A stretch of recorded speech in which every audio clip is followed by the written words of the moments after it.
El atardecer caía lentamente sobre La Habana aquel sábado de dolor. En los templos, los fieles permanecían arrodillados en silencio ante el sepulcro de Cristo, sumidos en la solemnidad de la Semana Santa.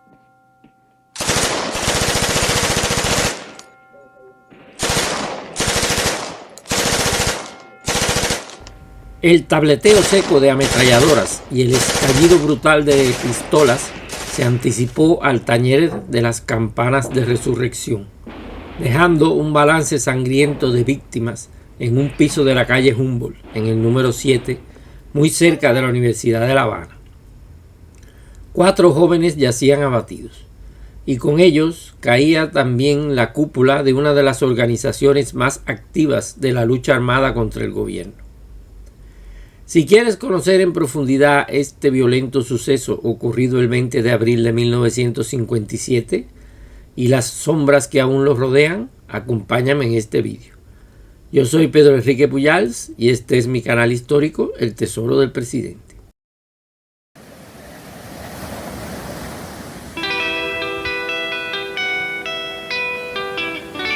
Antes de entrar en materia, quiero agradecer sinceramente a los amigos que han apoyado mi labor usando la opción Supergracias. Su aporte es valiosísimo para mí y me ayuda a mantener este canal en activo, investigando y creando más contenido que sé que muchos de ustedes disfrutan y valoran. Muchísimas gracias. Los jóvenes que murieron aquel día, en lo que la historia recuerda como la masacre de Humboldt 7, pertenecían al Directorio Revolucionario Estudiantil. El primero de ellos fue Fructuoso Rodríguez Pérez, jefe del directorio y presidente de la Federación Estudiantil Universitaria, la FEU. Había participado activamente en la toma de Radio Reloj, donde se anunció la supuesta muerte del presidente Batista, acción en la que cayó José Antonio Echeverría. Al final de este vídeo dejaré el enlace a otros 2 episodios de mi canal sobre el ataque al Palacio Presidencial y la toma de Radio Reloj. Tras la muerte de José Antonio Echeverría, Fructuoso asumió el liderazgo del movimiento. Otro de los caídos fue Juan Pedro Carbó Serviá, hombre de confianza de Fructuoso y su segundo al mando. Había participado en la histórica reunión con Fidel Castro en México el 28 de octubre de 1956, donde se intentó coordinar la lucha insurreccional. Fue además jefe del comando que ejecutó al coronel Antonio Blanco Rico en el Café Montmartre y participó en el fallido asalto al Palacio Presidencial el 13 de marzo de 1955. Por su historial, era uno de los hombres más buscados por la policía. El más joven del grupo era Joe Westbrook, de apenas 19 años, hijos de padre norteamericano y madre cubana. A pesar de su edad, ya había participado junto a Echeverría y Fructuoso en la toma de Radio Reloj. El cuarto fue José Machado, conocido como Machadito. Fue uno de los miembros del Directorio Revolucionario Estudiantil que logró entrar en el Palacio Presidencial a sangre y fuego en el fracasado magnicidio del 13 de marzo, y uno de los pocos que logró escapar con vida de allí. Era además el tercer hombre en la cadena de mando del directorio. Como vemos, ese día cayó de un solo golpe toda la dirección del movimiento. El directorio revolucionario quedó descabezado. Tras los sucesos del 13 de marzo, sus miembros vivían ocultos, cambiando constantemente de refugio para escapar de una persecución cada vez más intensa. Cambiaban de apartamento incluso varias veces al día. La noche del 19 de abril se reunieron en el apartamento 201 del edificio situado en la calle Humboldt, en el número 7. Al día siguiente, alrededor de las 5 de la tarde de aquel Viernes Santo, un destacamento policial enviado por el coronel Esteban Ventura Novo, jefe de la 5ª estación, rodeó el edificio. Los agentes llegaron hasta la puerta del apartamento. Algunos testimonios afirman que golpearon con las culatas de sus ametralladoras Thompson y otros sostienen que disponían de una llave. Los revolucionarios que se ocultaban allí comprendieron inmediatamente que se trataba de la policía. Se lanzaron hacia las ventanas buscando una salida desesperada hacia el piso inferior y tomaron diferentes direcciones para la fuga, pero ninguno logró salir del edificio. Todos cayeron baleados por la policía. No hubo prisioneros y algunos cuerpos presentaban numerosos impactos de bala. Ningún policía o civil resultó herido. La policía sostuvo en todo momento que los muertos eran terroristas radicales que estaban armados y renunciaron a rendirse cuando la policía se los demandó. Por su parte, la oposición al gobierno declaró que fueron masacrados y que no tuvieron oportunidad de entregarse. La viuda de Fructuoso Rodríguez, Marta Jiménez, que se encontraba embarazada de 8 meses, tuvo la valentía de denunciar al coronel Ventura por el asesinato de su marido. Estos fueron los hechos ocurridos aquel día 20 de abril del 57 en el piso de Humboldt 7. A partir de este punto, la discusión posterior se ha centrado sobre quién fue el delator. Existen dos versiones fundamentales. Debo decirles con toda honestidad que en este caso no puedo decirles cuál es la verdadera. En este caso estoy prácticamente en la misma posición que ustedes y me limitaré a exponer ambas versiones para que ustedes mismos juzguen y formen su propia opinión, la cual pueden expresar en los comentarios. Yo también daré mi parecer al final del vídeo sobre las cosas que más me han llamado la atención de este triste suceso. La versión más aceptada por estudiosos y autores de ambos lados del estrecho de la Florida es la que señala como delator a un joven estudiante, Marcos Rodríguez Alonso, conocido como Marquitos. Esta es, además, la versión oficial del gobierno cubano posterior al 1959. Marquitos llegó a Humboldt 7 acompañando a su amigo Joe Westbrook y no esperaba encontrarse allí con la cúpula del directorio. Durante el juicio posterior se reveló que en ese encuentro fue objeto de burlas y ofensas por parte de Juan Pedro Carbó y Fructuoso por su posición pacifista y por su supuesta homosexualidad. En aquella sociedad profundamente machista, ser culto e inteligente en un varón hacía dudar de su virilidad. Marquitos salió de allí humillado y molesto. En el juicio posterior concluyeron que este fue el motivo por el que contactó con el coronel Ventura, quien lo citó para un piso secreto situado en la calle Carlos III en La Habana, y el lugar utilizado por este jefe policial para reunirse con informantes y planificar acciones contra el movimiento clandestino. Y en esa entrevista con Ventura, Marquitos delató el lugar donde se escondía la jefatura del directorio revolucionario. 3 días después de la masacre de Humboldt 7, Marquitos, sintiéndose perseguido, se asiló en la Embajada de Brasil, donde se encontraban miembros de otras organizaciones revolucionarias.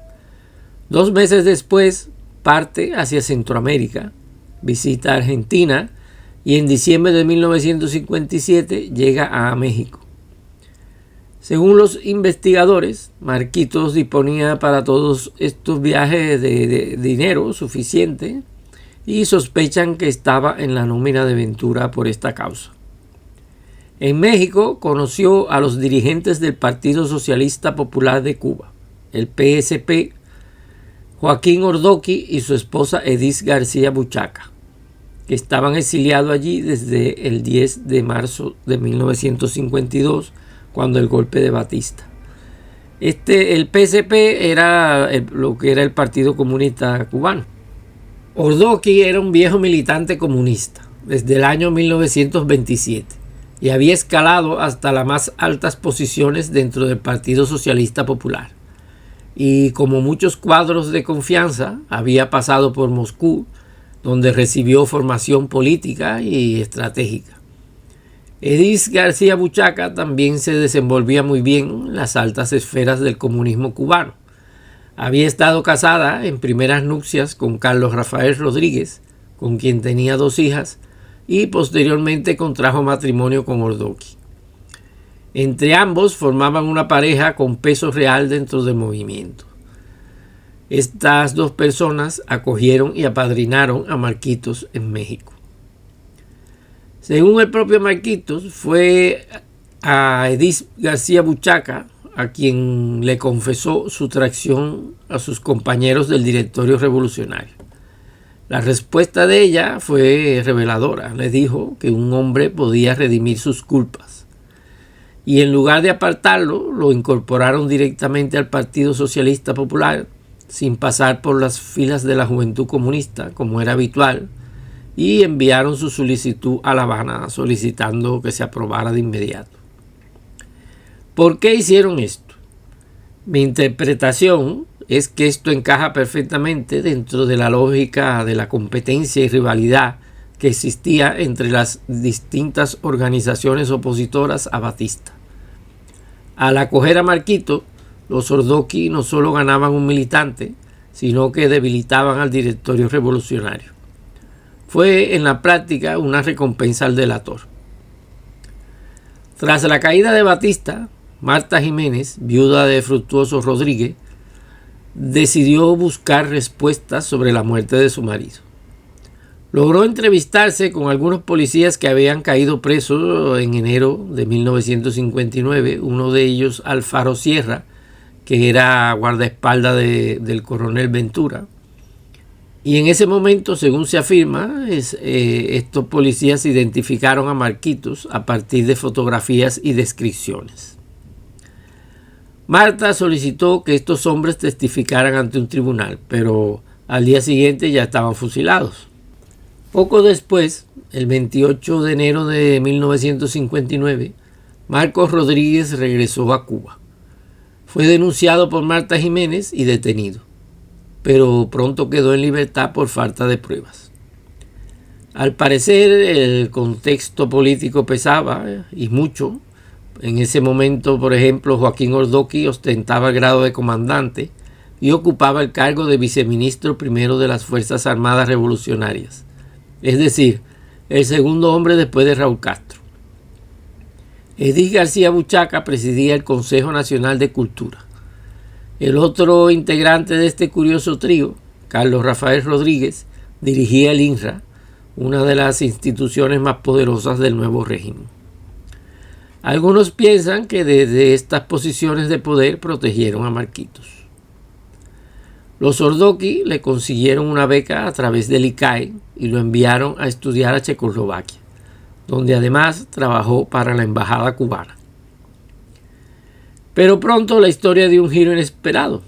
En 1961 fue arrestado en Praga por la contrainteligencia checa, acusado de mantener vínculos con disidentes y de actuar como agente de la CIA. Fue trasladado a Moscú y posteriormente devuelto a Cuba, donde volvió a ser investigado por la seguridad del Estado sin que encontraran nada concluyente. Marcos Rodríguez pasó 3 años preso sin que se le celebrara juicio ni se le acusara de nada. Entonces, de repente, a principios de 1964, alguien en el poder recordó que existía el caso de Humboldt 7, casualidades de la vida. Y entonces, Marcos Rodríguez pasó a ser objeto de intensos interrogatorios, tan intensos que algunos sostienen que incluyeron el uso de droga.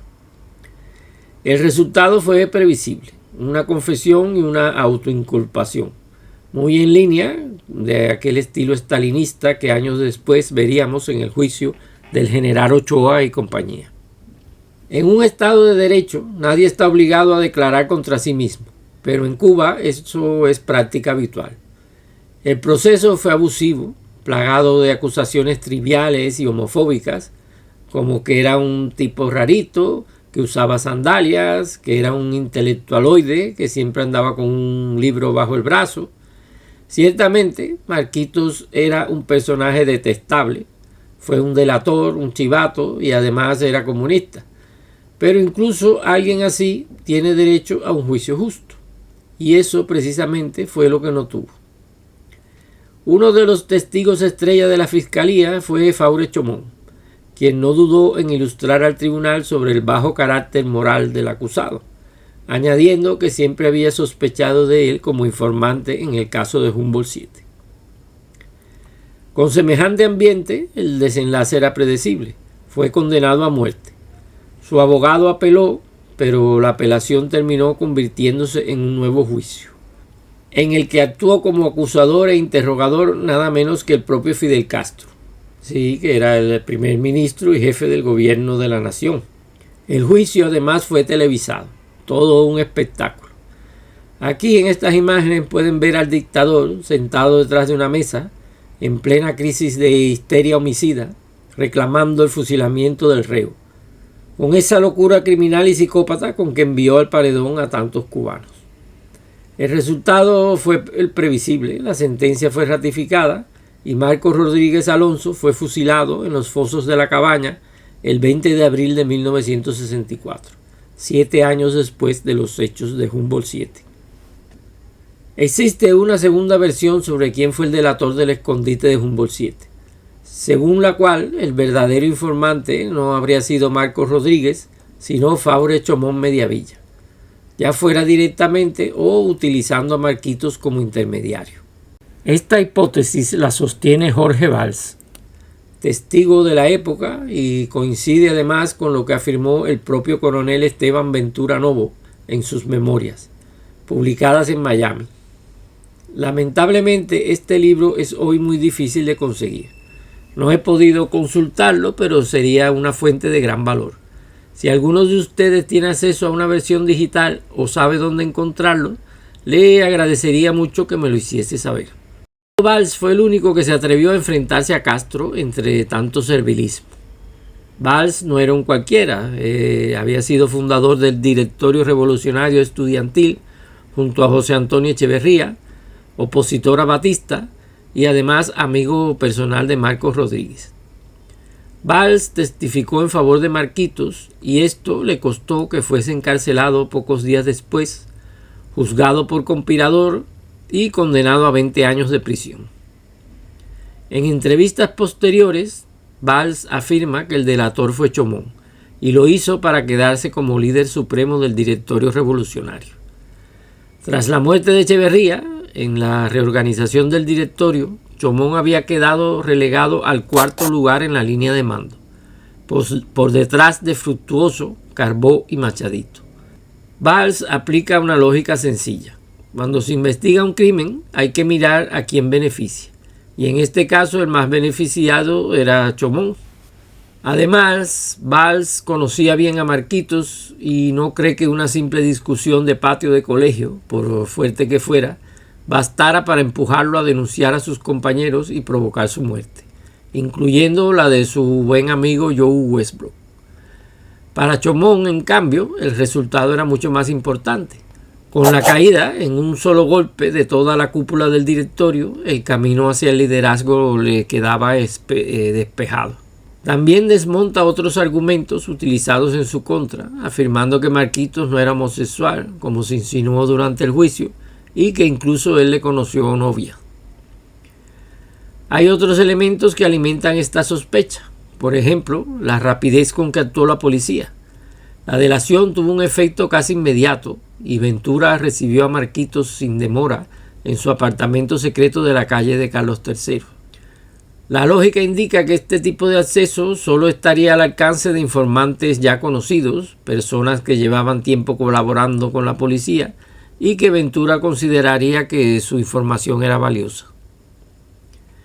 A esto se suma un documento desclasificado del FBI en el que varios analistas de esa agencia sostienen que tanto Chomón como Rolando Cubela habrían sido informantes del régimen de Batista y que incluso habrían recibido parte del dinero destinado a Marquitos.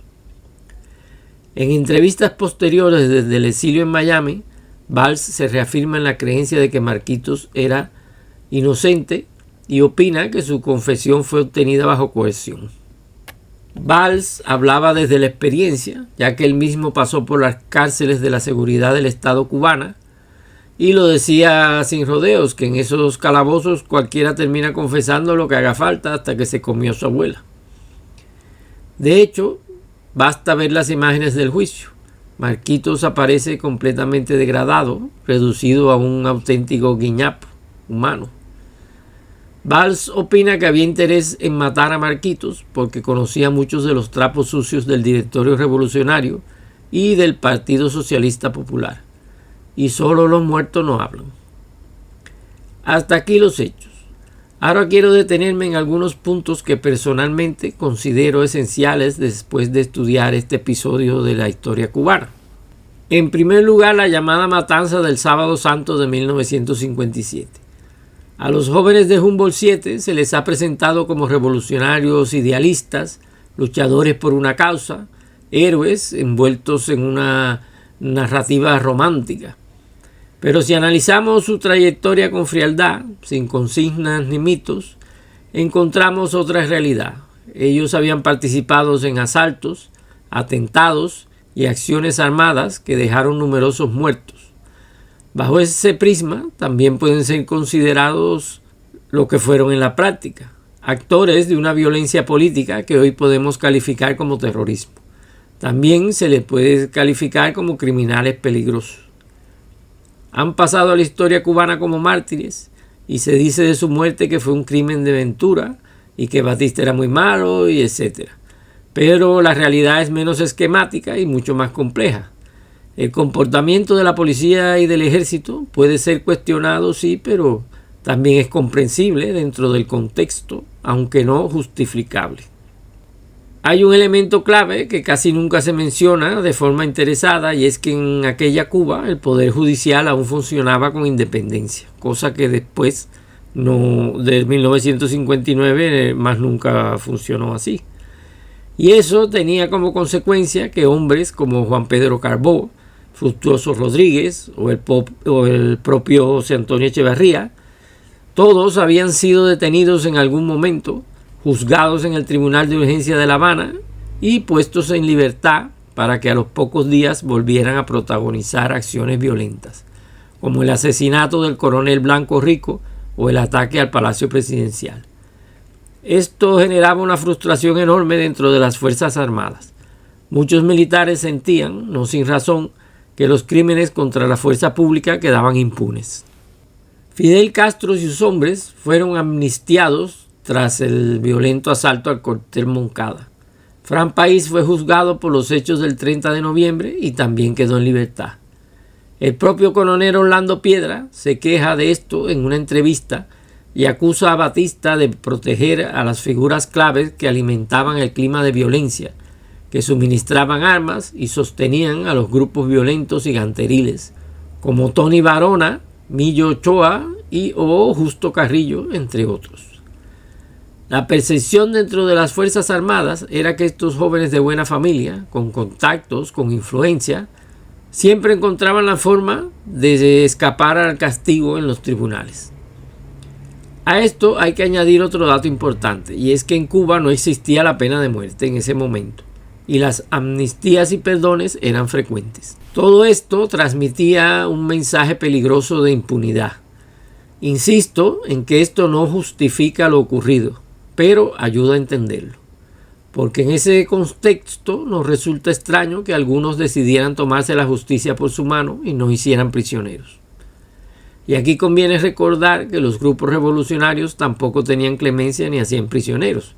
No la tuvieron en el asalto al Palacio Presidencial, ni en el Cabaret Montmartre, ni en el cuartel Moncada, ni en el Hospital de Santiago de Cuba, ni cuando ponían bombas en las calles y establecimientos de La Habana. La violencia no fue solo de un solo lado. Antes del terror de la represión estuvo siempre el terror de la acción revolucionaria. Y tanto la policía como el ejército actuaron en la mayoría de los casos como respuesta a los ataques que ellos mismos estaban sufriendo. Esta es una parte incómoda de la historia que muchos no quieren reconocer, pero ignorarla no la hace desaparecer. En cuanto al juicio de 1964, también les voy a dar mis opiniones particulares. Yo creo, como otros muchos autores que he leído ética, y puestos a ser comunista, no podía admitir que en Cuba hubiese alguien más comunista que él. Usó el juicio como trampolín para demostrar que el viejo Partido Comunista había cometido grandes errores, que eran culpables de sectarismo al haber encubierto al delator Marquitos. Esto del sectarismo quería decir que habían antepuesto los intereses del partido antes que el interés revolucionario de tumbar a Batista. De todas formas, hay que decir que tampoco fue una purga sangrienta, porque ninguno de estos comunistas acomodados estaba en posición de desafiar a Castro. Ninguno fue ejecutado, pero sí fueron degradados y apartados a puestos menores. El comandante Joaquín Ordoqui fue sustituido como viceministro primero de las FARC por Juan Almeida. Su esposa Edith García Buchaca también fue despojada de todos sus cargos. Poco después, Ordoqui fue arrestado y enjuiciado, pero gracias a la defensa realizada por Carlos Rafael Rodríguez, terminó cumpliendo su condena en condiciones bastante cómodas, en una especie de arresto dorado en una casa de campo cerca de La Habana, atendido por su esposa, quien frecuentemente viajaba a España para verse con su hija.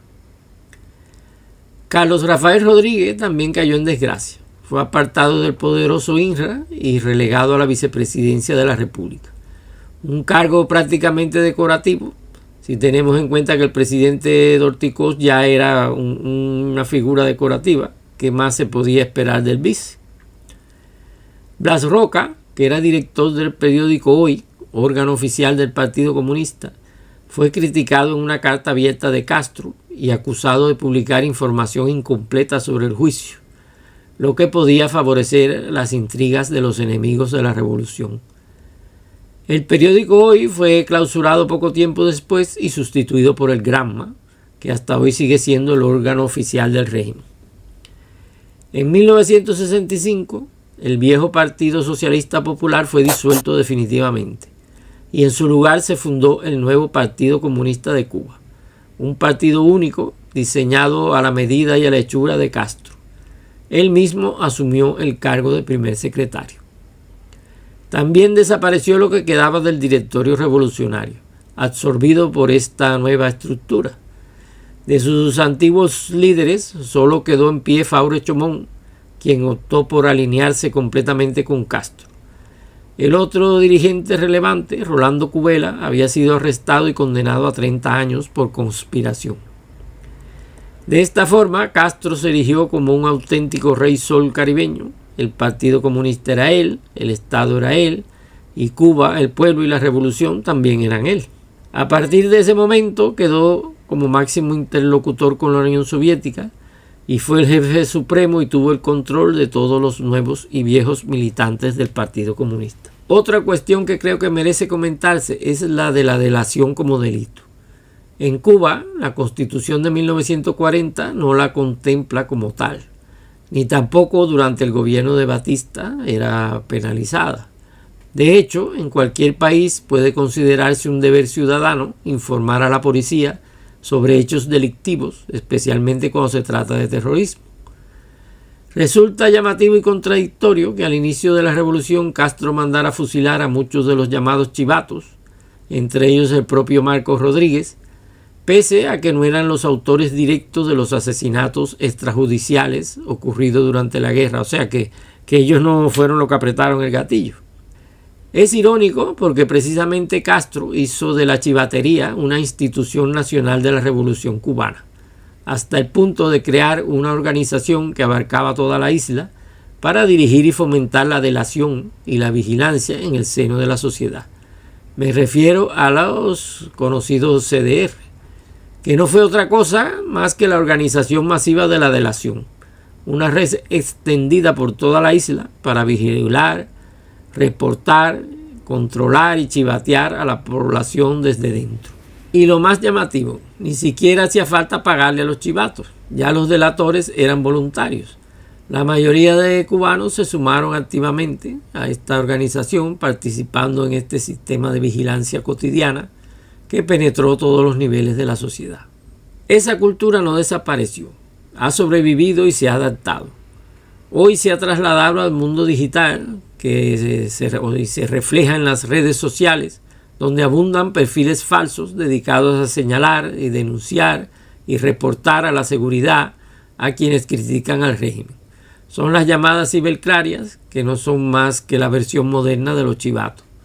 Por último, quisiera responder aquí a los comentarios de un simpatizante del régimen que cuestiona la existencia de rivalidades entre las organizaciones que se oponían a Batista, amparándose en los acuerdos como la llamada Carta de México firmada en 1956 por Fidel Castro y José Antonio Echeverría, para promover la unidad de acción.